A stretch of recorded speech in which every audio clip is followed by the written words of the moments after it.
Hi,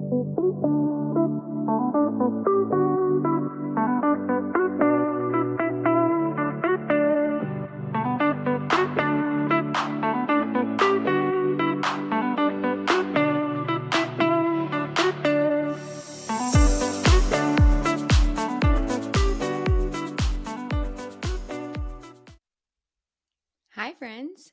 In this episode, we are going to dive in to my story. Yes, the one, the only Paige Elaine Miller Bird Miller Crenshaw Miller. Quite the name. Well, let me tell you, it has been quite the life, and we are only 33 years in. So here's hoping to a less chaotic next 3 decades. All right. So I wanted to do this episode because I wanted to be able to give you an understanding of who I am and where I come from and the experiences that I've gone through and what has led me to feeling as though I have something to share that's important and impactful. And I feel like it just makes others feel more comfortable to share their story if you're willing to share yours. And so that is what I'm doing. That is why I'm here. And that is what we're going to talk about today. So you can get to know me a little bit better. And so that hopefully you feel safe and comfortable sharing the space with me every single week. I hope that you can resonate with parts of my story. I hope that you can laugh, and I hope that you can find some glimmer of knowledge and wisdom from me sharing these things that I've been through. So let's start at the beginning. I was born in the middle of a cornfield town, and I still live here, born and raised. We have no stoplight, but did get a Dollar General a few years ago, and that really changed the game. All of my small town listeners will understand that completely. But yeah, my parents are still married. They live on our family farm, the house that I grew up in. My dad is a farmer, a carpenter, a self-made success story. He is the guy that you will catch at the local cafe every single morning drinking coffee and spilling more tea than I do in the beauty salon, let me tell you. But he is the smartest businessman that I have ever met in my entire life. You see him and he's a very simple white t-shirt, Levi blue jean kind of guy. But when I tell you that this guy has taught me everything that I know about being financially responsible and taking care of yourself in a really stable and sturdy way, as well as doing things right the first time so you don't have to do them a second. Uh, Not always easy lessons to learn as you're growing up, but as an adult, something that you can look back and have such a deep appreciation for. And that is exactly what I have for all of these beautiful traits that I have attained and learned from my father.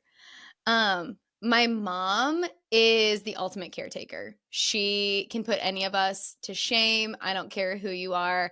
If Sherry doesn't have it, she will make it or she will go and buy it and drop it off to your house and not expect you to pay her back for it. I have never met a woman that has as much energy as she does.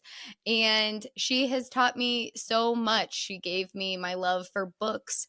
She gave me my love for dancing and music, and really has just shown me the definition of resilience. When you have to go through really hard things in life and you continue to keep showing up and keep working hard at it, I feel like that's so inspiring. And that is, again, a beautiful gift that my mom has given me. I've always been really close with my parents, and that doesn't mean that we haven't gone through our shit, because let me tell you, we have. But I'm very grateful for the trajectory of our relationships and the fact that I've been able and they've been able to grow in ways that bring us closer. Whereas I know in some family dynamics, when people start to grow, kids or parents, sometimes that pulls them apart, and that's okay too. But fortunately enough for me in my circumstance, that it's only brought us closer together. I also have a brother that is 10 years older than me, and he may be more successful, but I am much wiser. And that is something that I tell him on a regular basis. But he doesn't argue with. So I feel like it's safe to say it here and put it out into the universe. He knows I love him. He is a super nerd, but like I said, super successful, and listens to me go on multiple rants about the meaning of life, how the universe is speaking to us and sending us messages, where he just nods along and smiles and thinks in his head how crazy his sister is. But like I said, we still love each other. We, like most siblings, have had a tumultuous relationship at times, but again, have found our way back together. And that has taken lots of hard conversations. That has taken a lot of work.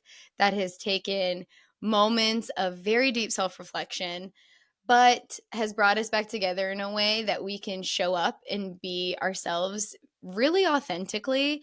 And I love that. It makes it feel so much more special when you can do that in any relationships in your life. So, yeah, that is the lowdown on my core family dynamic that I was born into.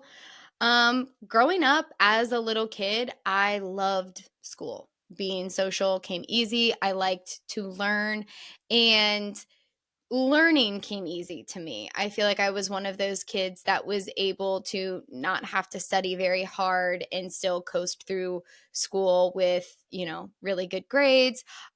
As I got into high school, I definitely probably could have applied myself more and been more successful in that realm. But, priorities were not there for that. But yeah, being social came easy. I've always been a talkative person. I mean, I'm literally sitting here talking to a camera, hoping to God that somebody listens to it someday. So when I say that I could talk to a brick wall, I could actually talk to a brick wall. And it's been interesting being a conversationalist and being a communicator, because on the outside, it really seemed like I could fit in seamlessly anywhere and everywhere that I went. But to be honest, on the inside, I kind of felt like a gigantic freak. And it's something that I still feel on occasion now, but something that I know is like very untrue. It was definitely something I carried with me from childhood into adulthood. But I remember being little and just not feeling like I fit in anywhere, whether that was with family or friends or in my community. I just never really knew where to go or how to be myself. And so I coped with that by like turning inward and blaming myself and thinking that I was the problem or there was something wrong with me. And I remember being so little, and this sounds really sad, but I now look back on these moments and I have so much love and understanding for little me, little Paige.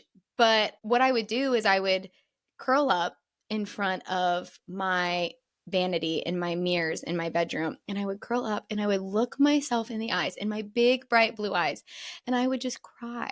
And I would be like, why do you feel so different? Why do you feel like you don't fit in? Why are you so much? Why are you so sensitive? All of these things, all of these limiting beliefs and all of these insecurities and all of these self-doubts. And I just think that it was something at my core that I was meant to heal and overcome and be able to deal with growing up, so that I can share that part of my story and share that internal dialogue and, hopefully find others out there who resonate with that. But I would just always ask my reflection, like, why do you feel so different?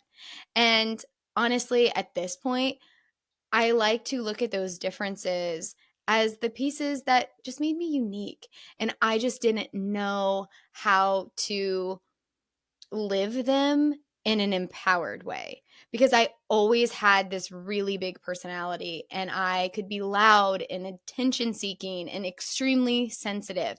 I still am, but like I said, it's in a more empowered way so that I can express myself authentically and confidently and not have that shame spiral. Or if I still do have that shame spiral, then I understand it, I see it, and I can hold space for it.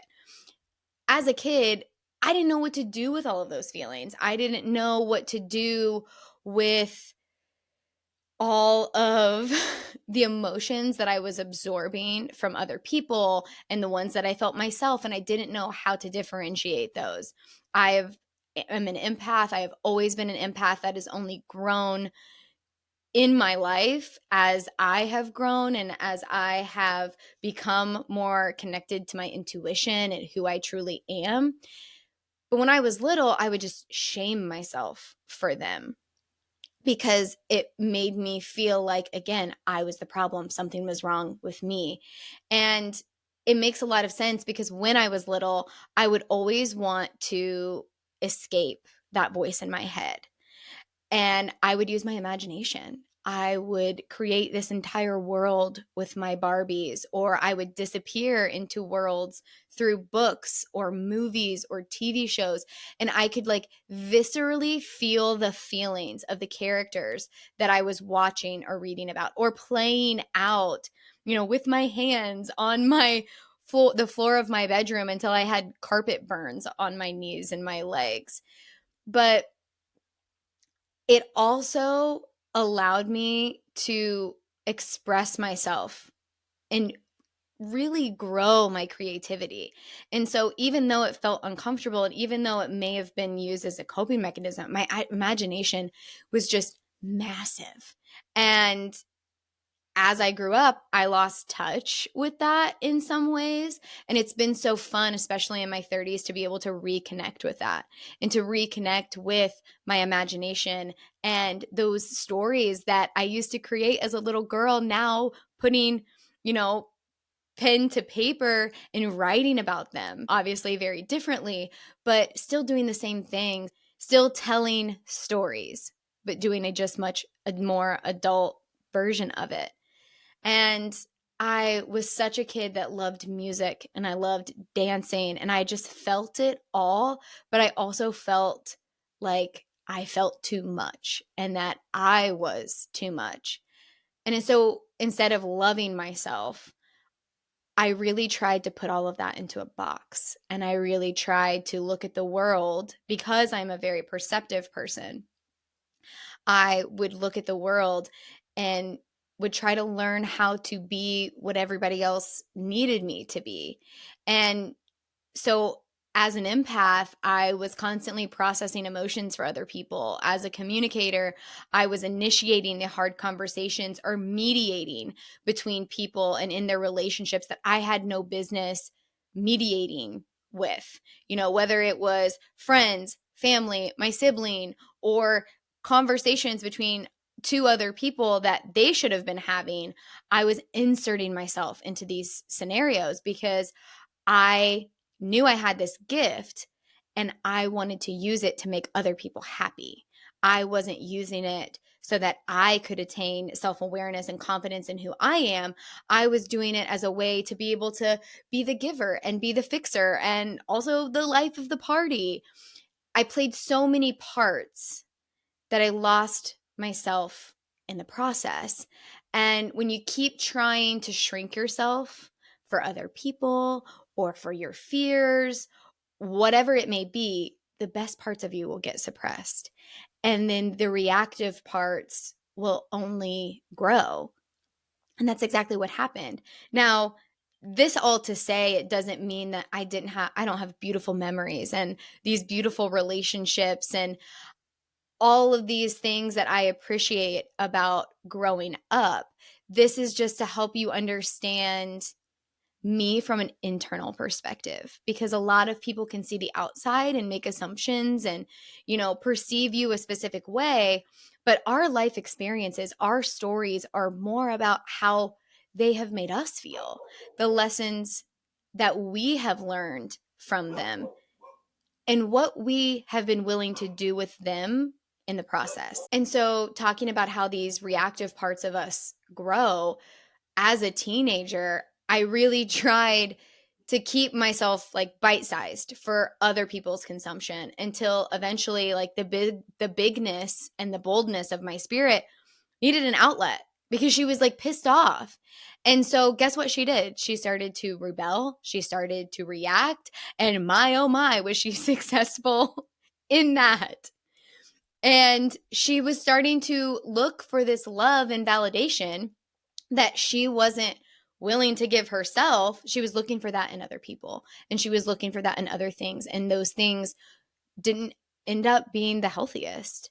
And whether that was friendship or boys or, the way in which I would handle conflict or the ways in which I would silently suppress my emotions. And so, in that, even though I was this outgoing varsity cheerleader with a smart mouth and a spunky attitude, I I also had this big heart and this even bigger desire to be loved. And I use this comparison a lot with the like Dr. Seuss book Are You My Mother, where that little bird like jumps around and is like, "Are you my mother? Are you my mother? Are you my mother?"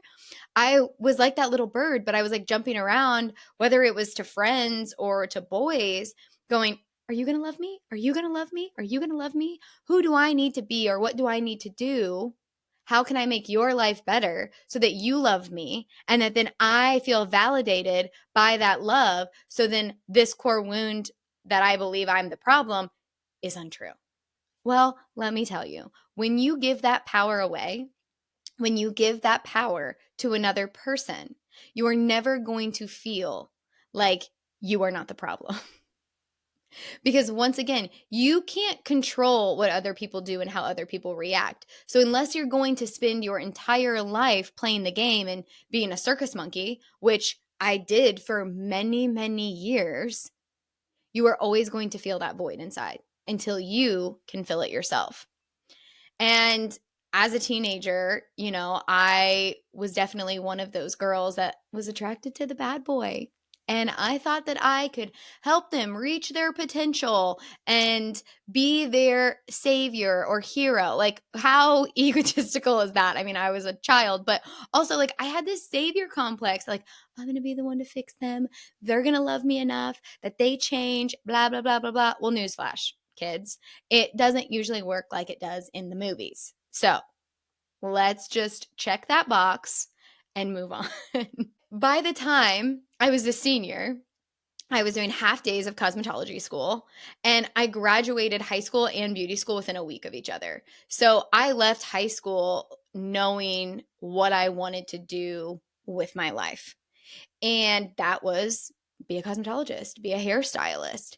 And I was very successful in beauty school. And so that really gave me the confidence to be able to go out. I mean, I've been doing hair for almost 16 years now, which is absolutely crazy to think about and makes me so proud to look back at that version of myself, that even though she was very lost and she didn't like have much self-awareness or confidence in herself, that she took this skill that she learned and she worked really hard at and she built this beautiful career from. And I've been able to use it to be of service to my community and to make deep connections with other people and legitimately practice sharing my story, what I'm doing right now, for the last 16 years with each client that sits in my chair.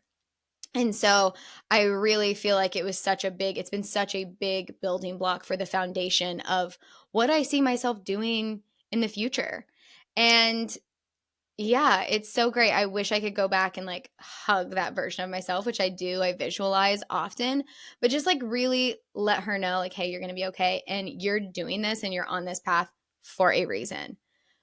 Because when I graduated, I was literally fresh out of high school and fresh out of a gut wrenching breakup. And I had absolutely zero idea who I was. I mean, who does when you're 18? Like, who has any clue about who they are? But I look back at that version of me, and I felt I was so trapped. There were endless possibilities for who I could become and what I could create and the work that I could do.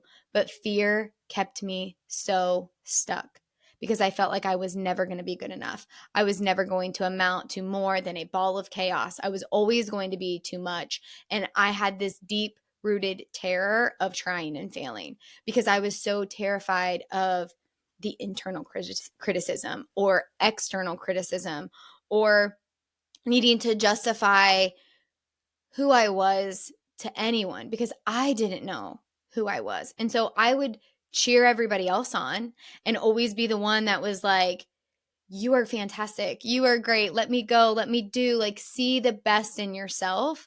But I would never do that for me. And I would just tell myself to, like, stay small and stay in your lane and stay in your comfort zone, because without your comfort zone, what if you get abandoned or rejected? Or what if people don't like you? And if you lose that love, you lose that validation, then you don't know who you are. You really have nothing.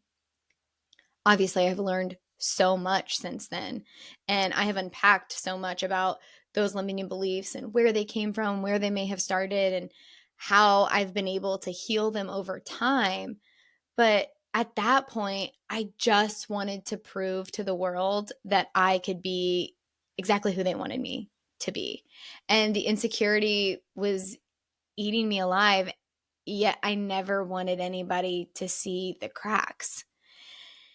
And so, yeah, I let these patterns keep repeating themselves. And I just kept abandoning myself for other people's comfort and giving up what I wanted because of what somebody else wanted from me, so that they would love me and so that I could be accepted and could be safe, because that is literally human nature, to be accepted, to be a part of something, to feel included, to have community.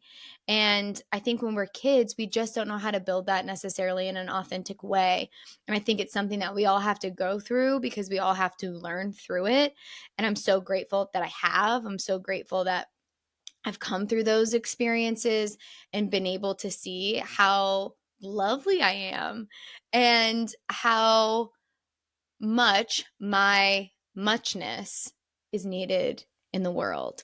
And the people who love me will never leave me and abandon me. And the ones who do, they're just not my people. But when you're a teenager, when you're young, like, it's hard to see it that way. It's really hard to see it that way. And so I was just bulldozing. I bulldozed through heartache and fear and grief and uncertainty and shame by chasing a buzz and chasing a boy. I continued to search and beg and just try to find somebody to fill the void that lived inside my heart, that I now know was needed to be filled by no one other than me. And that doesn't say I didn't have fun in the process, because let me tell you, I did. I had so much fun. We made so many memories. Like the stories that you still talk about in your 30s that happened 20 years ago. Yeah, we have a laundry list of those stories. And I partied my ass off and I fell in love and had messy experiences and heartbreak and all of the things that encompass a full life. I still had that, even though internally I was kind of a mess. I think that I had to create that internal mess so that then I could clean it up. I think it was all part of my path. I truly believe that. And even though at that point I was so lost and separated from who I truly was, I really was able to gather the experiences and the things that I needed to be able to heal in such a profound way that I have in the last 5 years. I didn't know how to trust myself back then, and now I do. And I didn't know how to pay attention to what I wanted or what I needed, and now I do. And that's something that I'm really proud of. Going from someone who only knew how to reflect what others wanted to see to being someone that can really stand in her power. It's obviously not perfect and it's still a work in progress, but I feel closer now to who I truly am than I ever have been before in my life. And I think that that is because these different versions of me, these inner children that I carry around with me, have taught me so much along the way. And I turned 19 hungover and 4 weeks late, found out that I was pregnant and was embarking on an entirely new chapter of life that I was nowhere near ready for, but honestly excited about. It wasn't really a surprise. You know, I was in a relationship, I was in love, and I was not careful, if you know what I mean. But yeah, I always wanted to be a mom. And I always had this idea of the kind of mom that I wanted to be. I was the kid that always had a kid on her hip from the time that I was strong enough to carry them around until, I was a teenager about to become a mom myself. I was always the one babysitting or playing with the kids or running around and being crazy and silly with them. And so having a child of my own, I had all of these ideas of the kind of mom that I was going to be. I had all of these ideas of what our life was going to look like and what our relationship was going to be. And let me tell you, motherhood is not that simple. And I know that now, 13 years in, but it's quite amusing to look back and think about the way I viewed it at that point at 19 and pregnant. And when I had my daughter, my oldest daughter, the one thing that I think I struggled with the most, I loved her with everything I had. Obviously, still do. I love her so deeply. But back then, the difference was that I forgot to love myself too. And so I had, again, this idea of the kind of mom that I was going to be. And because I was so young, I thought that I had so much to prove. And so I started to project in my mothering. I was constantly projecting all of my fears and my insecurities onto her because I was afraid that if I didn't look like a good mom, if I looked like I was doing a bad job or she was misbehaving or doing something wrong, that it meant that I was, again, the problem, that I wasn't enough. And so that just put a lot of unnecessary pressure on the both of us. And I think that's a really common thing. Number one, when you become a parent at a really young age.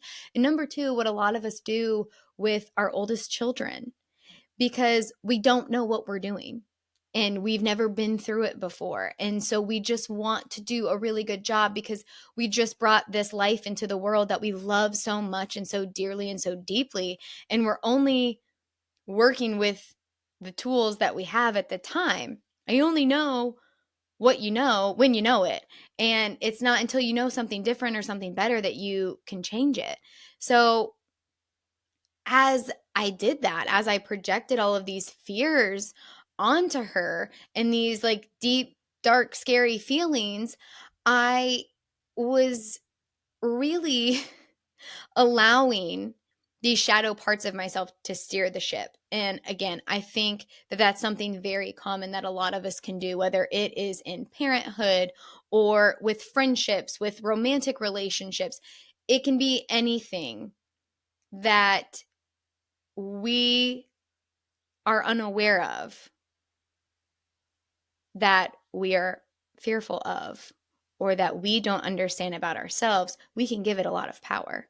Well, the more we shove it away, the more we push it away, the more power that we give it. And it's only until we give it space and room to breathe and to be acknowledged that we can take some of that power back for ourselves. And so, I mean, my gosh, like I didn't actually know I needed healing until I was nearly 30. So I was just doing the best that I could with the tools that I had at that point in my life.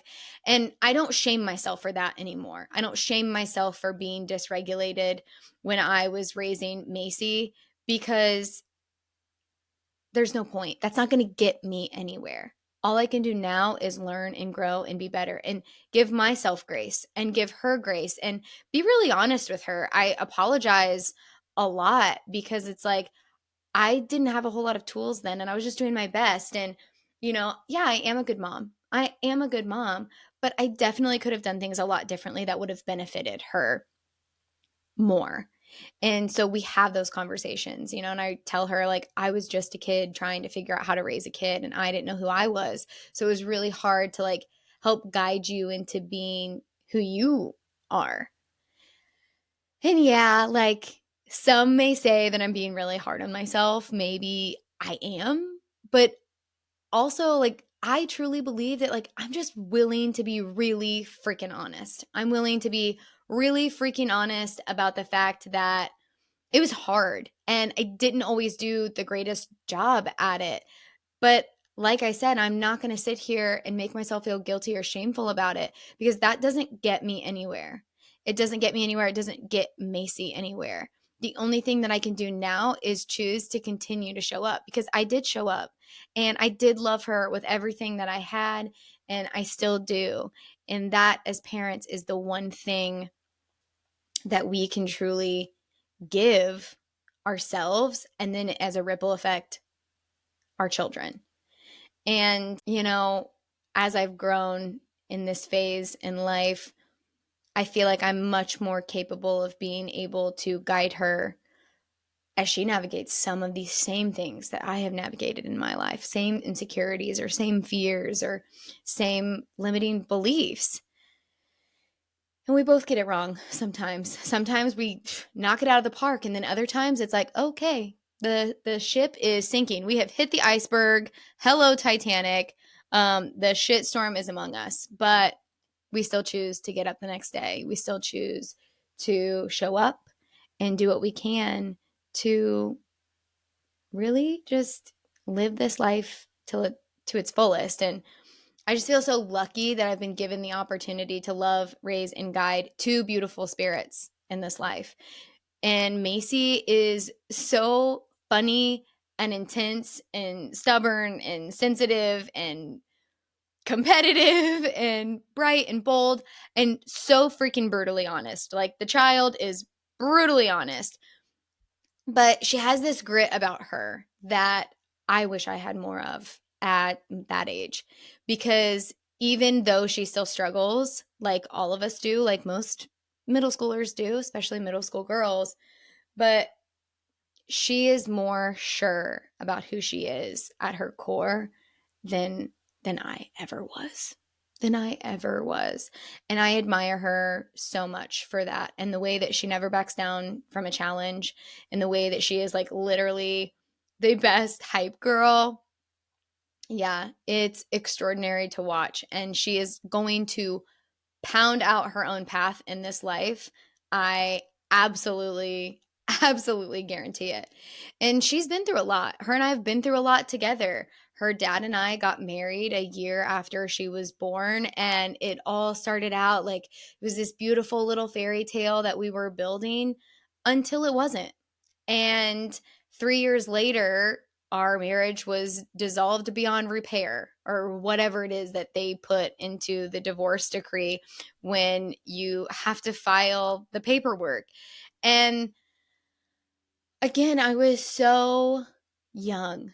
I was so young. And I also was going through depression for the first time in my life, and I didn't even know it. Like, now looking back, the signs were so clear, but at that point in time, I had no idea. I had no idea how to take care of my mental health. I had no idea what that even looked like or how to acknowledge it.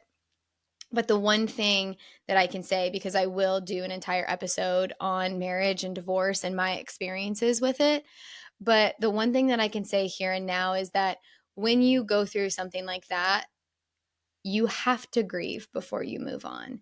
And you have to acknowledge the person that you were before and after that relationship, reflect on what you did well, the things that you could do better, and have self-awareness of, like, why you ended up in the place that you did, why the relationship ended up where it was. Maybe it was because you weren't meant to end up, like, you shouldn't have ended up in that relationship to begin with, and you ignored a bunch of red flags. Or maybe it was because you changed significantly along the way. Maybe it was because you didn't know who you were. And so trying to figure out who you wanted to spend your life with wasn't an easy feat. Or maybe it just fell apart and too many things happened and there was too much history to really go back and fix it.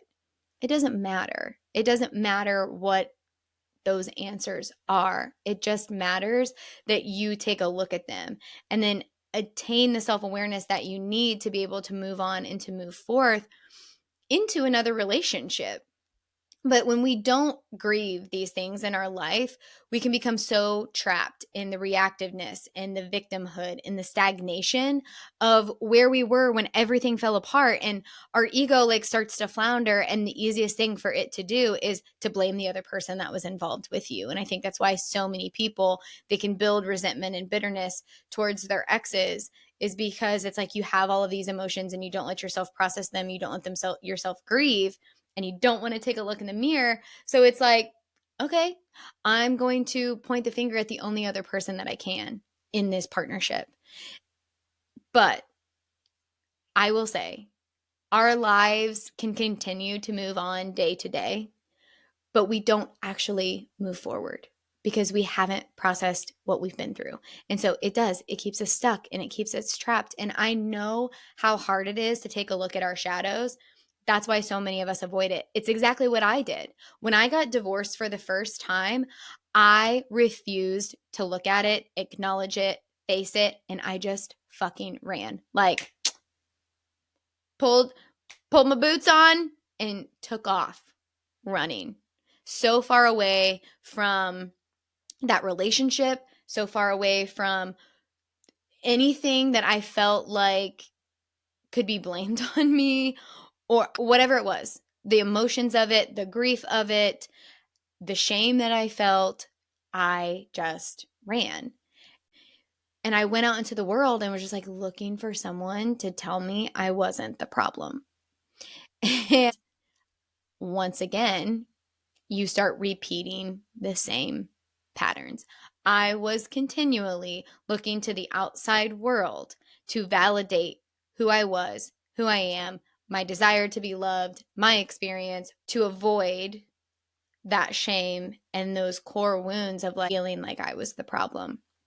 And so a year later, I was in a new relationship, falling in love again. And I like to call this era my redemption era because that is what I felt like I needed to do, was to redeem the mess that I felt like I had made of my life for me, for Macy, for my family. I just wanted the shame of it all, the shame that I avoided, the guilt that I avoided to go away, even though I didn't even know that that's what that was at that point in time. Even though I literally had zero idea that those were the emotions that I was avoiding and dealing with. And so I did everything I could to stay busy, to avoid myself, to avoid my emotions, and constantly put my state of happiness on everything outside of me. It didn't matter if it was my relationship, it didn't matter if it was how good I was perceived as a mom, my weight, my looks, my clothes, my money, other people's perceptions, other people's approval. That is what I relied on for my happiness. And so I just kept going through the motions and I kept trying so hard to be enough. And because I didn't feel like I was enough, then I would put pressure on my partner. I would put pressure on my kid. I would put pressure on, all of these circumstances and situations because I felt so unsteady within. I felt so dysregulated within. And so it was just like this constant push, like be more, do more, try harder. You're not trying hard enough. You need to do this better. Constant criticism, constant internal shame, constant, frustration, internal frustration. And so how would I turn off that voice? Well, I would pull on my party pants and go have some drinks and let it all disappear. The problem was with that is that I'd wake up the next day and I would completely spiral mentally, physically, emotionally. And I had so much fun, again, so much fun and so many experiences that taught me so much now. But while I was going through them, I would spend an entire Sunday hungover with nothing to comfort me but my aches and pains, head over a toilet, throwing up everything from the night before, and a blanket of guilt. So even though now it taught me a lot of shit while I was going through it, it fucking sucked.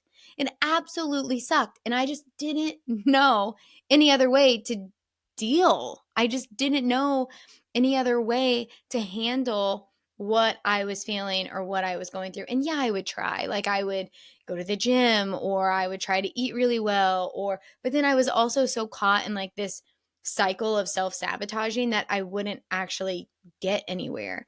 And then once again, those insecurities would rear their head and I would take them out on the people closest to me. My second husband, or again, my kid, or, my parents, or whatever it was. I was constantly looking, number one, for somebody outside of me to make me happy or something, or number two, someone or something outside of me to blame. And when you put all of your responsibility of your happiness on others, you are never, ever going to find true, authentic happiness. It's not going to happen. It is not going to happen. And I had to learn that the hard way. And so, as I'm in this new relationship, we get engaged, we get married, and I get pregnant. And then I go through a pregnancy loss. And that was really hard because once again, it felt like something else that I wanted to blame myself for. But fortunately enough for me, 6 months later, I found out that I was pregnant again. And Presley was born in February 2020. This girl is literally a kaleidoscope of colors. She has the biggest imagination and she reminds me so much of me when I was little. She loves to dance, she loves to sing, she loves to dress up in character and put on bright lipstick, whether it's bright pink or bright red. She loves so deeply and has a tender heart. She's very sensitive, but also like strong willed, very curious, very intuitive, and just beats to her own drum. Like I literally say half the time, Presley, honey, I need you to come back down to earth. Okay. I need you to come back down to earth. Can we come back down here and like, can you talk to mommy? Like, can you be you and not whatever character it is that you're playing? But she is just so fun and truly, truly was this beautiful gift given to me after, a devastating loss, after just feeling so disconnected, to have a beautiful child that just really forces me to be in the present moment. Presley does. She absolutely forces me to be in the present moment because she's constantly asking questions about life or really getting you to look at things from a different perspective. And she's just so unique. And so it's been so fun to be her mom and watch her grow. But like I said, she was born in 2020 in February. So literally a month later, the entire world shut down. And I was 4 weeks postpartum doing e-learning with a second grader. And Presley was colicky, mind you, as a baby. So would literally require her dad and I to push her around the house in her stroller, listening to Pandora Country Ballad radio. So when COVID happened and everything got shut down and I wasn't able to go to work and I was so terrified that we were going to get COVID or my baby was going to get COVID and we were all going to die and we needed to disinfect the vegetables and spray Lysol on every single thing that came into the house and we can't leave unless we're going for a walk. And if you run into somebody while you're out for a walk, stay 10 feet away and all this and that. I mean, I was so stressed out. Number one, Macy has never been a fan of school, but e-learning really just sent us over the edge for that. So, with my second husband, he worked 3 12s and a 6. So there's just 3 days, 12 hours out of that day, actually 14 hours because he had to drive, that I was doing it all by myself. And I legitimately thought I was going to lose my mind. I mean, I did. Like, who didn't? I think we all did. Like, my mental health was a minefield. And I know that that is something that so many people felt, so many people experienced. And at that point in time, the only defense that I had was alcohol. Like that was my defense of choice. And it was like 3 p.m. and I'd be like, I'm going to drink a glass of wine because if not, I'm going to lose my ever loving mind. I really spent those weeks just trying to survive. But little did I know it was only the beginning of the downhill spiral that I was going to be on for the next year. As we got into 2021, I hit my lowest point. I started out that year and was asked to do like a 75-day challenge, like the 75 hard. And, my best friend had asked me to do it with her. And I was like, I don't think I can commit to that, but I'll do a 75 soft. And part of that was giving up drinking alcohol. Now, I don't identify like as an alcoholic, but I definitely used it as a security blanket. I used it as an emotional coping mechanism or as a way to connect and like turn off the voice inside of my head. And when I tell you I quit drinking for 75 days, I am now 4.5 years alcohol free. So if that doesn't explain how impactful that choice was in my life at that time, I literally don't know what else can. I was about a month in to the first 75 days and I felt like everything was falling apart. I felt like I was falling apart. And truthfully, I was.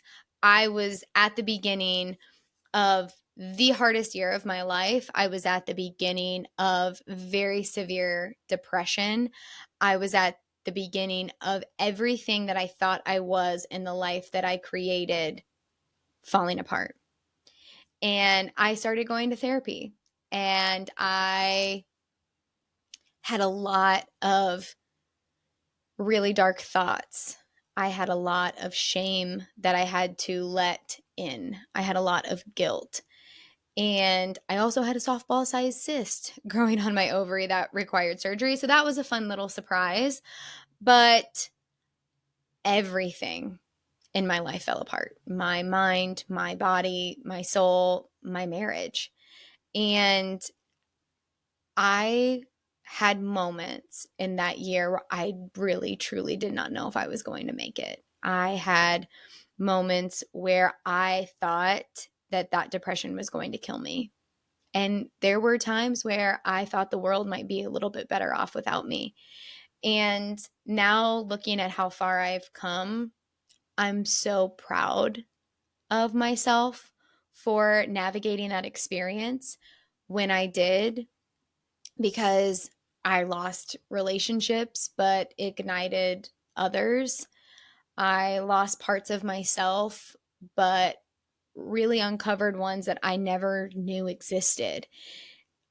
I sought help, and truly I deepened my relationship with God. And if it wasn't for those things, I'm not sure I would have come out of that year.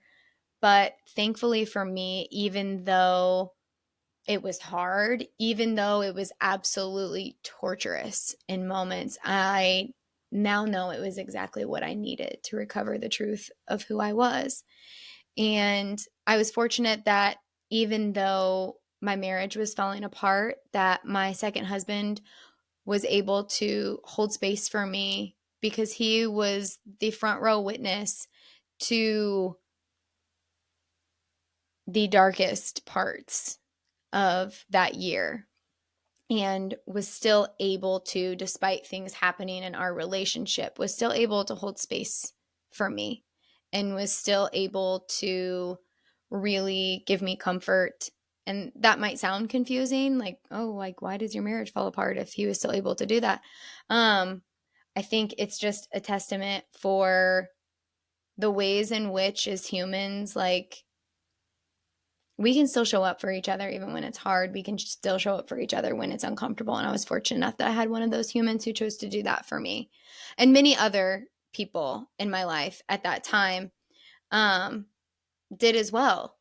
But I got to the end of that year and realized that I was going to be starting my life over again in my 20s, in one decade, going through a second divorce.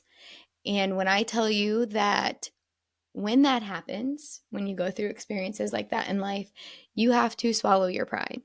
And when life brings you to your knees, you are humbled very, very quickly. And that's okay. That's okay.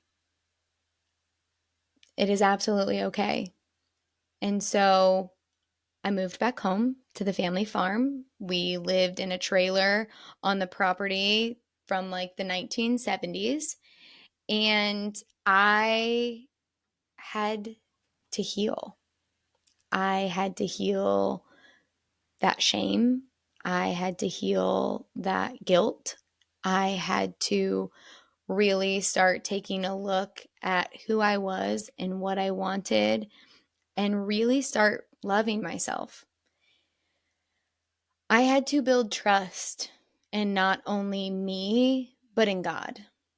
I had to really reevaluate what faith meant to me. And I did. I truly, truly did. I felt God whisper to me through my darkest moments that I was going to be okay. And it really helped carry me through, as well as the beautiful friendships that I have in my life and families and healers. They held me. But in the end, I had to learn that I had to save myself, that it was going to be up to me to pull myself out of the trenches this time, because that was what I needed. That was what was going to save me. And so I had to learn to lean into life, and I had to stop giving away my power, and I had to choose to show up no matter how uncomfortable, no matter how hard it was, every single day in some way. I had to choose to show up for myself, and I did, and I still do. And that's why my routines are so important, and taking care of myself is so important, and why my boundaries are so important, and why, I spend time alone and I meditate and I pray and I learn and I try to grow. And that's why I'm here now. Is it took me years to carry myself out of those trenches. It took me years. But now I see all of the things that I learned from it. I see the way it shaped and molded me into who I am, who I was always meant to be, to do the work that I was always meant to do.